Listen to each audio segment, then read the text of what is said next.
میں ایک بہت بڑا جرم تھا، غربت کے خوف سے اپنی اولاد کو قتل کر دیا کرتے تھے. اس پر بھی اللہ نے قرآن میں بتایا قد خسر الذین قتلوا اولادہم، برباد ہو گئے وہ لوگ جنہوں نے اپنے بچوں کو قتل کر دیا. سفہم بغیر علم، بغیر کسی دلیل کے. یہ دلیل دیتے تھے کھائیں گے کہاں سے، یہ دلیل تھی. تو فرض کر لو کھانے کو نہیں ملے گا تو نہیں ملے گا تو مر جائیں گے نا، یہی ہوگا نا، تو تم نے تو پہلے ہی مار دیا ان کو. تو یہ کون سا ایک اصول ہوا کہ ان کو موت سے بچانے کے لیے آپ کیا کر رہے ہیں، مار رہے ہیں. تو قرآن نے کہا کہ نحن نرزقکم، تمہیں بھی ہم رزق دیتے ہیں اور ان بچوں کو بھی ہم رزق دیتے ہیں. اس حکم کو بیان کیا گیا. تو ماں کے پیٹ میں حمل کو ضائع کرنا، مفسرین کہتے ہیں کہ غربت کے خوف سے کہ خرچے کہاں سے پورے ہوں گے، اس خوف سے ماں کے پیٹ میں حمل کو ضائع کرنا بھی اس آیت میں داخل ہے. اس میں مسلمان پر لازم ہے کہ وہ اللہ پر اعتماد اور توکل کرے. بولے اللہ کھلائے گا، بس نہیں کھلائے تو سمجھ لے کہ ویسے بھی نہیں کھلانا تھا اللہ نے، بس اللہ کی مجھے آزمائش میں ڈالنا چاہتا ہے. تو جو بھی مقدر ہو اس پہ صبر کرنا پڑے گا. اللہ نے اس میں اپنی نعمتوں کو بیان کیا. اور مشرکین کی بہت ساری غلط رسومات تھیں، اپنی طرف سے چیزوں کو حرام کرتے تھے. یہ فلاں بت کے نام پہ، وہ سارے آج کل ہمارے ہاں ایسا شرک ہے نہیں، مزاروں پہ ہوتا ہے اس طرح کا شرک، لیکن یہاں تو کوئی مزار والا مجھے نظر نہیں آ رہا کوئی بیٹھا ہو. اور اللہ نے اس صورت میں جو یہودیوں پہ اللہ نے فرمایا کہ ہم نے، مشرکین یہ بھی یہودی اعتراض کرتے تھے کہ آپ نے تو بہت سی چیزوں کو حلال قرار دیا ہوا ہے، حالانکہ تورات میں وہ کیا ہیں، حرام ہیں. تو اگر آپ سچے نبی ہیں تو آپ اللہ کے دین کو کیوں تبدیل کر رہے ہیں؟ مثال کے طور پر تورات میں یہ یہودیوں پر چربی کو حرام قرار دیا ہوا تھا کہ اونٹ کی چربی، گائے کی چربی، بکری کی چربی کیا ہے، حرام ہے، سوائے چند مخصوص قسم کی چربی کے جو ہڈی گوشت کے ساتھ چپکی ہوئی ہوتی ہے. تو اس کا قرآن نے جواب دیا کہ یہ اصل میں حرام نہیں ہے، یہ ہم نے تمہارے گناہوں کے سبب تم پر حرام کی تھی. سمجھتے ہو؟ تو قرآن نے فرمایا وَعَلَى الَّذِينَ هَادُوا حَرَّمْنَا كُلَّ ذِي ظُفُرٍ، تو ہم نے ان پر وہ کیا ہے کہ كُلَّ ذِي ظُفُرٍ وَمِنَ الْبَقَرِ وَالْغَنَمِ حَرَّمْنَا عَلَيْهِمْ شُحُومَهُمَا، گائے اور بکری کی چربی بھی حرام کر دی تھی ہم نے ان کے اوپر.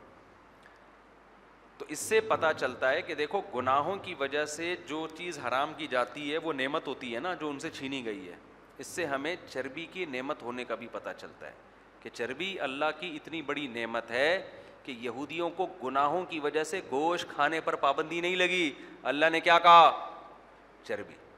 آپ جب بالو شاہی بانٹ رہے ہوتے ہیں، مٹھائی بانٹ رہے ہوتے ہیں تو اپنے دشمنوں کو خراب دیتے ہیں، اچھی VIP لوگوں کو دی جاتی ہے. کیا خیال ہے بھائی؟ ارے بڑی دعوت میں ہوتا ہے نا یار، VIP لوگوں کے لیے الگ سے کھانے کا انتظام ہے، غریبوں کے لیے الگ سے، ان کو محروم کیا جاتا ہے. تو اللہ میاں نے بھی یہودیوں کے گناہوں کی وجہ سے جانور میں جو سب سے VIP چیز تھی، اس VIP چیز سے یہودیوں کو کیا کر دیا؟ روک دیا. اور آج دیکھو بعض ڈاکٹروں نے کیسے ہمیں چربی سے دور کر کے ڈالڈے پہ اور یہ کوکنگ آئل پہ لگا دیا ہمیں. اسی وجہ سے صحتوں کا بیڑا غرق. تو جانور کی چربی بچوں کو کھلایا کریں. اللہ میاں نے جانور کے اندر، گوشت کے اندر جو فیٹ پیدا کیا ہے نا، وہ اس لیے کیا ہے کہ باہر سے ڈبہ خریدنے کی ضرورت آپ کو نہ پڑے، آپ اسی فیٹ میں اس گوشت کو پکا کے کھا جائیں. اور اب جدید تحقیق نے یہ بات ثابت کر دی ہے کہ جانور کا جو فیٹ ہے نا، جو اس کی چربی ہے، وہ پکانے سے خراب نہیں ہوتی، جبکہ یہ جو آئل جو ہم ڈبوں کا لے رہے ہیں، اسے جب ہم پکاتے ہیں تو یہ نقصان دہ، یہاں تک کہ زیتون کا تیل بھی پکانے سے سخت نقصان دہ بن جاتا ہے. تو اس لیے گوشت اگر پکانا ہو کبھی بھی باہر سے آئل اس میں ڈالنے کی حماقت نہ کریں، اسی کی چربی میں پکائیں اس کو. اور اگر چربی نہیں مل رہی تو پھر دیسی گھی میں پکا لیں. لیکن یہ جو کوکنگ آئل ڈال کے آپ گوشت پکا کے کھا رہے ہو، اپنی صحتوں کا بیڑا غرق کر رہے ہو. سمجھتے ہو؟ تو جانور کا فیٹ دیکھو، دمبے کے پیچھے اللہ میاں نے چربی لگا دی اتنی بڑی، وہ گھی کا ڈبہ لے کے ساری زندگی گھومتا رہتا ہے کہ جب میں کٹوں گا تو یہی اسی میں پکانا. اس ڈبے کو ہم صابن بنانے والی کمپنی کو دے دیتے ہیں جو اصل کھانے کی چیز تھی، فل آف پروٹین، اس میں اتنی غذائیت. پیٹ کے لیے بھی اچھی ہوتی ہے وہ. آپ یہ کوکنگ آئل کھاؤ, پیٹ خراب ہوتا ہے, چربی سے پیٹ خراب نہیں ہوتا, یہ تجربہ ہے ہمارا. خیر, تو یہ بھی اللہ نے, یہ بھی ہمیں یہاں پتہ چلا. اور جب ایسی چیزیں کھاؤ تو تھوڑا ہلو جلو بھی, ایسا نہیں کہ بیٹھے بیٹھے چربیاں پھوڑ پھوڑ کے ایک دن دھماکے کے ساتھ پڑ جائیں گے آپ. تو تھوڑا ایکسرسائز بھی ہو, چلنا پھرنا بھی ہو. آگے اللہ تعالیٰ نے کیا فرمایا, مشرکین مکہ بہت ساری چیزوں کو حرام کرتے تھے, یہ ناجائز یہ ناجائز.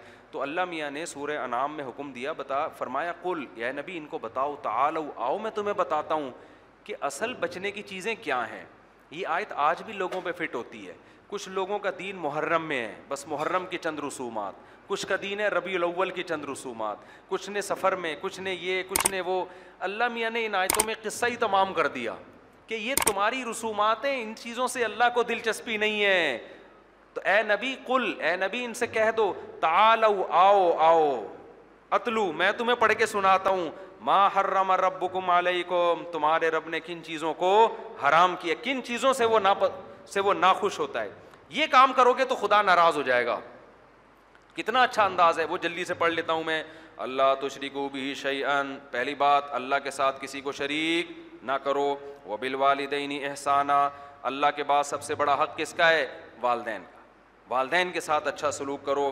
ولا تقتلوا اولادکم من املاق, غربت کے خوف سے اپنی اولادوں کو قتل مت کرو. حمل ضائع کرنا بھی اس میں داخل ہے, ہم تمہیں بھی رزق دیں گے اس کو بھی. ولا تقربوا الفواحش, بے حیائی کے قریب بھی مت جاؤ, چاہے وہ کھلی بے حیائی ہو یا چھپی ہو. نہ بند کمرے میں بے حیائی کا کام کرو, نہ کھلے عام بے حیائی کا کام کرو. اللہ نے آپ کے لیے خواہش پوری کرنے کے لیے صرف شادی کا راستہ رکھا ہے, اس کے علاوہ تمام راستے اللہ نے بند کر دیے, ان کے قریب بھی مت پھٹکو. ولا تقتلوا النفس التي حرم اللہ, کسی انسانی جان کا قتل مت کرو, کسی جان کو قتل مت کرو. یہ وصیت ہے جو اللہ تمہیں کر رہا ہے. اور ولا تقربوا مال الیتیم, یتیم کے مال کے قریب مت پھٹکو, کیونکہ وہ کمزور ہوتا ہے, اپنا دفاع نہیں کر سکتا. یہ مطلب نہیں ہے کہ جو یتیم نہیں ہے اس کا مال کھا جاؤ. وہ اس کو مال کو اس لیے نہیں کہا کہ وہ تو کھانے تھوڑی دے گا آپ کو اتنے آرام سے. یتیم بیچارے کو پتہ نہیں ہوتا, بڑا بھائی چھوٹے بھائی کے مال پہ قبضہ کر لیتا ہے, چاچے مامے سب مل بانٹ کے بندر بانٹ کر کے کھا جاتے ہیں, اس کو پتہ بھی نہیں ہوتا, وہ پھر بھی اپنے بڑوں کا احترام کر رہا ہوتا ہے. تو کمزور ہے, تو اس سے پتہ چلتا ہے ہر شخص جو کمزور ہے اس کے مال کو کھانا زیادہ حرام ہے. تو صرف یتیم مراد نہیں ہے, جو بھی کمزور ہے, عورت کا مال بھی اس میں داخل ہے. تو کسی کو کمزور سمجھ کے آپ کسی سے قرضہ لے لو, وہ کمزور ہوگا تو اس کو نہیں دو گے, پاورفل ہوگا تو دے دو گے آپ اس کو. تو ہر وہ شخص جو بیچارہ آپ سے اپنا حق چھین نہیں سکتا, وہ تمام لوگ اس آیت میں داخل ہیں. تو اللہ فرماتے ہیں ان کو ان کا حق دے دیا کرو. اوفوا الکیل والمیزان بالقسط, اور جب بھی کسی کو حق دینے کا موقع آئے تو ناپ تول میں کمی نہ کیا کرو, ڈنڈی نہ مارا کرو. یہ آیت کا مفہوم بھی بہت وسیع ہے, اس پر بیان لمبا کروں گا تو پھر بہت وقت ہو جائے گا. وَإِذَا قُلْتُمْ فَعْدِلُوا, یہ تو بہت ہی امپورٹنٹ آیت ہے.